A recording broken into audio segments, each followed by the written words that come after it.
And it has been, the work has been centered around women's experiences, women's understanding of violence in families, women's understanding of how we move towards solutions. And we as men have not taken a step up. We haven't taken a leadership role to talk about men's experiences. So what has happened is that we have a lot of men who have come into the work, and we have generations of men, of young men, who have heard the message from many of us, and who have heard it from women on college campuses and in law offices and in different sectors of our society, who have spoken as survivors, who have made men recognize the scope and awareness of the problem. And we as men have gotten very good at saying, you know what, yes, violence against women is wrong, but we haven't gotten to the point where we say going to a strip club is wrong, or that pornography is wrong. We haven't gotten to that point where we start talking about our own, and the previous speaker in this room talked about being damaged by patriarchy. Men have been damaged by patriarchy. And that is what has kept men silent. And I'm going to come to that in a moment, because this was my understanding as I moved through this work, that we were, again, if we wanted men to act differently, we had to confront the way men and boys were being socialized and to identify themselves as men. And so I came to a question that I asked far too often to men, or when I say far too often, every time I speak, is what was the worst insult we could ever hear as a little boy? As a little boy, not as an adult man. You throw like a girl, you run like a girl. And we hear also, so two things happen in that language. The first thing that happens is that we learn that being a man is a very narrowly defined thing. We have to be tough, strong, we can't cry. There's a lot of don'ts. Don't show your emotions. Don't express your feelings. Don't cry. I always say we don't raise boys to be men, we raise boys not to be women. Because we don't tell boys what it means to be a whole person. We're giving them half of the story. And half of that story is taught when you teach only half a story. You have to have a nice caveat that keeps people from searching for the other half. And that is the whole point of you throw like a girl. It is degrading to women and girls. It is saying that women and girls are less than. And as long as you're part of the group, as long as you're part of the group of guys, in other words, as long as you don't side with women, you're okay.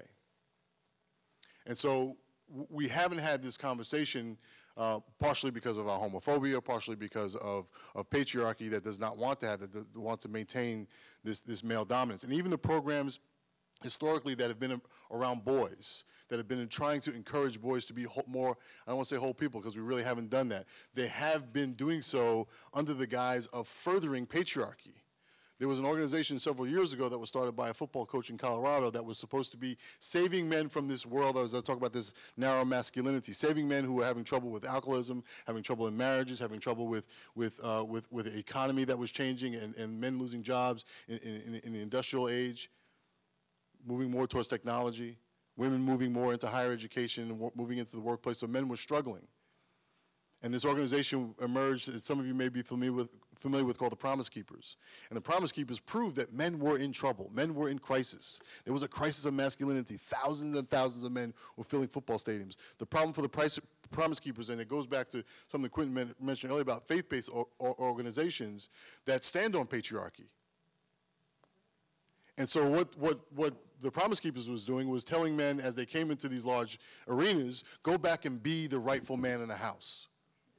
Go back and assume what God has ordained you to be, and that is the man of the house. And the sad thing about that, it was sending these men back into homes in very dangerous situations, but the broader problem in that is that it wasn't giving them anything. It wasn't giving them anything to expand themselves and their sense of self. And so the question about where men are in this work is really no different in all these years. There are some tremendous efforts of men working on the ground, men like Quentin and Connect that are doing the work every single day, and in my opinion are kind of like doing drug rehab in a drug-infested community, because you have them for a half hour, but then they're back out into this culture, they're back out into this world, where they're being encouraged by some men who might not think they're, and that's the other thing, is that you have a lot of men who say, well, I'm not abusive, I'm not a bad guy, I've never raped, I've never slapped anyone. But so much of their rhetoric, so much of what they present as older men is further narrowing young men's perspective of themselves, and as well perpetuates that what I said earlier about women and girls being less than. And so what needs to happen, and I have to say this also because this was mentioned earlier, the woman who spoke prior to this panel, pardon? Malika, yes. She had so many amazing points that were so profound with regard to, as I mentioned, being damaged by patriarchy. I always say that I've been freed in my life by feminism that has allowed me to see myself in a much broader sense and saved my life in so many ways. But the one other thing that she said, about the work that women have done in the women's movement and the domestic violence sexual assault movement, is that it has been competitive and non-nurturing. And the troubling part about where men are is that we have been nurtured to be competitive and non-nurturing and trying to do this work. And so we have men who are, and I've always said, and Q and I kind of are, you know, we're brothers in this and understand that we're in business to put ourselves out of business. And you have more men, and the more men who've come into this work is part of that. But you also have more men who've come into this work who see each other as competition, or see each other as, I don't agree with you, therefore I'm right, you're wrong. That's that narrow masculinity. You're either in the box and you're a cool guy, or you don't matter, right? I'm wrong, I'm right, you're wrong. It's the model of sports. I win, you lose. And we're not, in that process, we're not even modeling the kind of egalitarian masculinity that should be our goal. And so I suggest that the work that men need to do in this space is not just about being the chivalrous men of standing up and saying, I can protect women, I can stop that man. Because in that ad, that those of you who were in here earlier saw that man confront the other man, and someone asked quite profoundly, you know, why did he just ask for the time? Why didn't he do something? Right? And even we as feminists and as activists in this area can think, why didn't he do something? That's very much the male model of prevention. Men's response to violence is more violence. Women's response to violence is peace. And that is the step, and that is the next step for us as men to go. It's not just about it, we can stop other men and perpetrators and abusers. We have to raise the next generation of men and boys to see themselves as whole people, not being in touch with my feminine side as being loving and caring and empathetic and sensitive, but being a whole person. And there is a precedent for everything that I'm saying. There is a precedent in what I'm saying about men taking ownership, in white people taking ownership of violence, especially racism and slavery in this country. There's a precedent in what I'm saying about being a whole person. Women didn't all of a sudden get tough and strong and guard your emotions and courageous because Gloria Steinem, who I can say is a dear friend, because Gloria Steinem said you could. It was always there. It was when you were surrounded by other women and men who said that it was okay and allowed you to flourish and become that whole person. We're not doing that for our boys. We're not allowing our boys to see themselves as loving and caring and sensitive and empathetic. They go from playing with Little Bear and Backyardigans, I noticed because I have 2 small children, to Transformers and violent masculinity and the silence from an adult male culture that allows it to continue to happen and not be outraged. Not just outraged by the overt violence, but not just outraged by how much we confine our boys. So, and just to, even with Nikki's research, it's men aren't even in the conversation about where we are and how we feel and where we're getting our messages, how we identify, what we feel our role is. You know, a couple of years ago, I believe it was Liz Claiborne, did some research on men, why men don't get engaged. And the number one question that men gave for not being more engaged in domestic violence prevention was they weren't asked. then obviously the next issue is, then what do I do? And that's when the education has to begin. And it's not a matter of confronting the perpetrator, it's a matter of doing it systemically by raising the next generation of men to be nonviolent, to see themselves as nonviolent.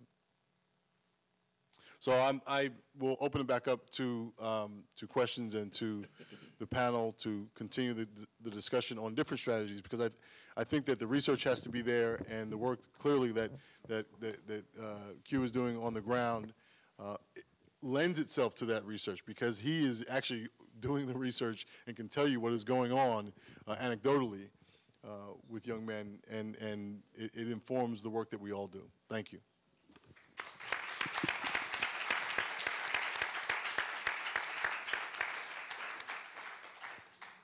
Thank you, Don. Do you have any questions or comments for each other?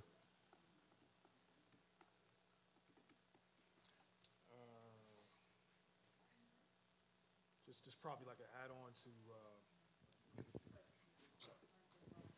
just probably an add-on to your presentation is that, you know, in the work with domestic violence and gender violence, you know, one thing that we do is really try to be creative in the community. And we, you know, domestic violence stands on its own, but it's also an intersectional issue. And when we look at young people and even adults, you know, what you talked about in terms of reproductive control is serious, because what happens is, you know, if you're controlling someone's ability to wear contraception or to, you know, be pregnant, et cetera, that is, you know, that is multiple forms of abuse. And what happens is that when you look at, you know, STDs and STIs, if someone who was impacted by domestic violence or struggling with those issues, it changes their body's ability to really fight off disease. So how it's also connected to HIV and AIDS and STIs and STDs is, if I can't fight off this because of the other forms of abuse, I'm more susceptible to an STI. And with that, if I'm trying to fight that off and dealing with this abuse, I'm more susceptible to HIV and AIDS. So it's all connected in terms of this abuse. So I think that work is very, very important, because I remember just remembering when we talked about this panel, you know, what is the significance of your presentation? And I said it's absolutely correct that, you know, we're not, and like Don mentioned, we're not having these conversations with young men. You'll be surprised if you ask the question what they will say and what they will come up with. So we have to really be creative around that. I just want to kind of lay out these 4 C's to our approaches to work with men. One is being courageous, and young men and young boys. One is being courageous to even have these conversations, to be courageous for dealing with your anxieties around, you know, dealing with abusive men or abusive boys. And the second C is creativity. You have to be really creative. You can't, this one size fits all does not work. There's, you know, using very clinical language with young people does not work, or with men does not work, because it just puts up a wall. So we have to really speak in a language that people can understand, and that is knowing the latest, you know, media, the music and videos, and well, what's happening out where these communities are. And also the third C is really being consistent, because a lot of times we come in, have a conversation, you know, get some data, and then leave that community. But if we're consistent, eventually, you know, people will come around and engage us in these conversations, and we can move people from changing attitudes and belief systems, and that'll work. But the 4th C is really communication, having dialogue. Any form of having a conversation around this is important. That's all I wanted to say.